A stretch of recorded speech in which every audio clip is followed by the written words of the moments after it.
Hello guys, today we'll be discussing navigation bars in HTML.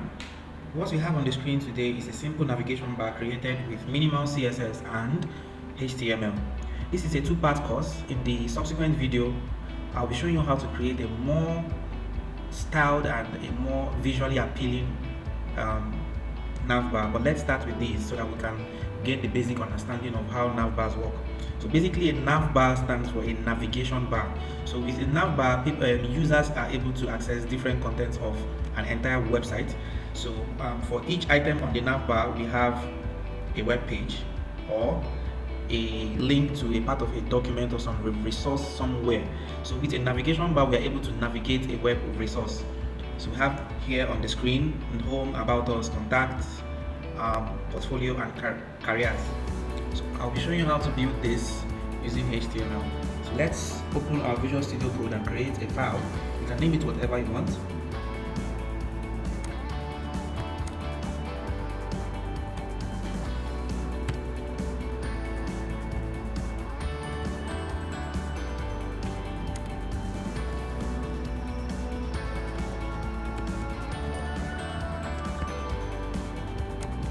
First thing I want you to do is this. Simply, the best way to create navbars is using lists. And in the previous lecture, we learned how to create lists in HTML. So let's start by creating our header element. Remember what I told you in the initial videos when we discussed header elements? We said we described header elements as an element that holds important information that is meant to be the header of an HTML web page, such as navigation bars. So we created our header here. Let us then create our nav element. There's something I want us to look up subsequently. It's called semantics, HTML semantics. So there's a specific reason we choose to use elements such as nav and header when we are designing web pages. Note that it's also possible that we can remove this nav element and create our navbar, and it will still be rendered the same way. But to keep things all nice and clean and for future purposes, it is important that you define your web page using semantic elements. So I'll be reserving that for us to go and do further study on. But let's continue. So we define our navbar here. So the next thing we need to do is to create an unordered list. So in the unordered list, we are going to first we are creating the first item of the list. We want the first item of the list to be an anchor link, meaning it should take us to another resource, either on the page or externally. So create an anchor link here. The href. For the purpose of this course, I would like us to simply make this a dead link, and then you can put what we want here, or you can just say dead link home, and then say home. I'm going to copy all we have here now and paste it repeatedly for every other item: home, about us, contact, blog, careers, or careers. Depends on how you want it. So let's simply edit.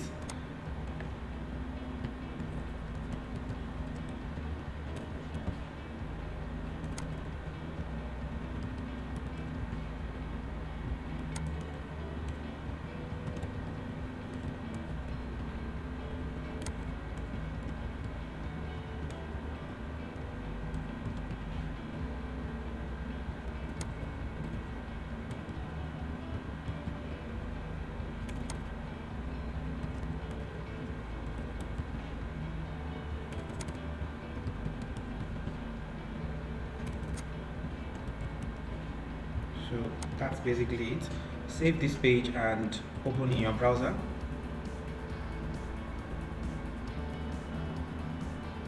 So this is what we have here. So the next thing we need to do is very simple.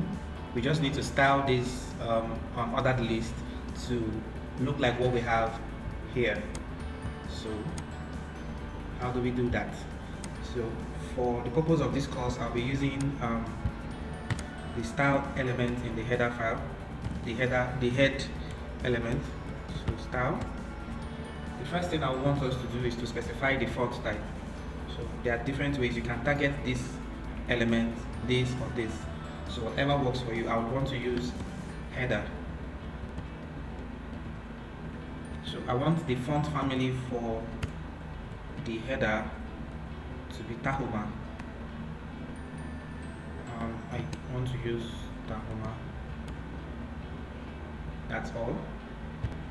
You can also set the font weight. So I don't know, the number of, it could be 100, 200, 300, 400, or 500. So let's just use 400. So that's all for the header. The next thing we can now style is the list itself, the unordered list itself. So here we can say UL. We can now remove the list style type. So we can say list style type, set it to none. Let's save this. Let's see how it looks in our browser. So now we no longer have this. The next we need to do is to remove all form of text decoration. So text decoration. No, let's do this in the header tag rather.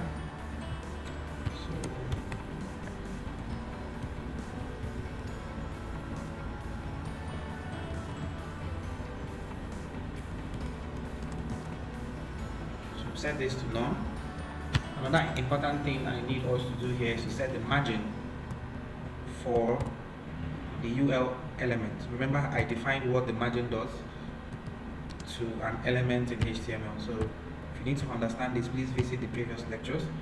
The next thing we need to set is the padding. So we can set the padding for each of the elements inside. So we can just give it a padding of say 5 pixels. The next thing we need to do is to format the list itself. So how do we want this list to appear on the screen? We can recall from the previous lectures that we introduced the display property. So we talked about display inline block, flex, grid, and the rest of them. We'll be meeting different forms of displays in the subsequent videos. So let's just set our display for the list element. So we have li to target the list element. Let's set the display to inline block. What this does is it spreads out every item in a straight line.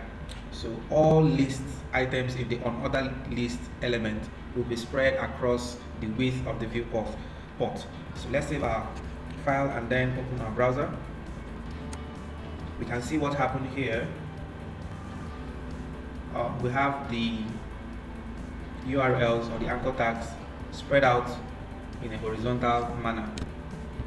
So the next thing we need to do is to format the anchor tags inside each list. So you say for the list, so every list in the we have here, we can start by saying nav list, but there's no need for this though. But if you want to be very specific, assuming you have more than one navigation bar in your page, you can target a particular one using nav list for li for list and then the anchor tag. So here we go. Next thing we want to specify is text decoration.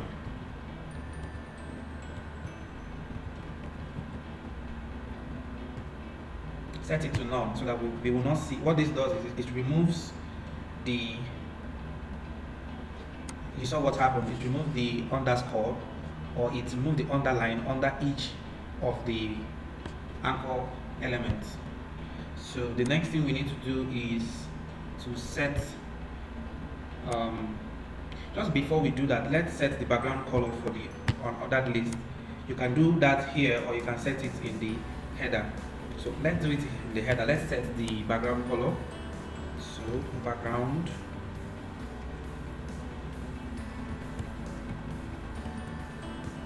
let's set it to an RGB value. Let's use RGBA so that we are used to it. For the red, we can set it to 35. Next, we can set it to 50 and set our blue intensity to say 23 and our alpha value to 0.5, which is 50% transparency. Let's save this and see how it looks in our browser. I really don't like this color. I don't like it. So let's use a darker color. Increase the transparency to say 0.8 and let's reduce the intensity of green. So save. Not bad. So the next thing we need to do is to set the color of the text. So let's make the text white. Notice how I'm altering the color style notations. We're using pure text here, we use RGBA here, just so that we can get used to the different conventions. So set the text color to white. The next thing we need to do is to align the text to the center. Text align, set it to center. The next thing we need to do is to add some padding around the text. So what this does is for every element, for every anchor element, it introduces a padding around it.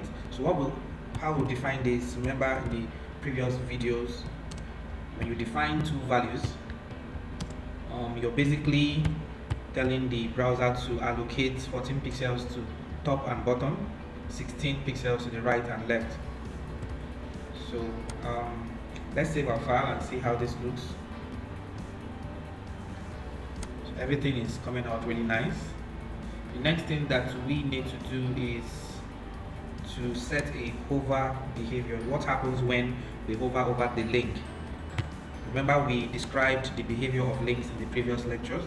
So we can simply say for all lists that have an anchor tag, whenever there is a hover condition, what you do is the semicolon defines the event. We can set a background color for the element.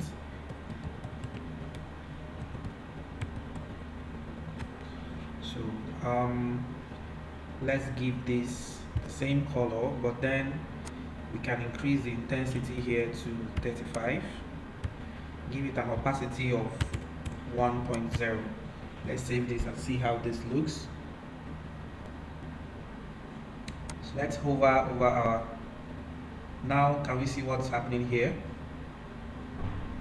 We have the size of the hover is a lot bigger than what we have here. So let's fix this.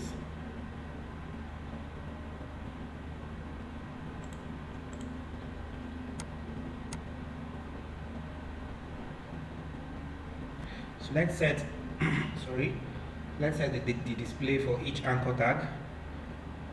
Here, let's set the display here to block. Let's save and see if that fixes our error. Yeah, so that's about that. So this is a very simple navigation bar written with minimal CSS and HTML. In the next video, we'll be creating a more responsive and better looking navbar. See you in the next lecture.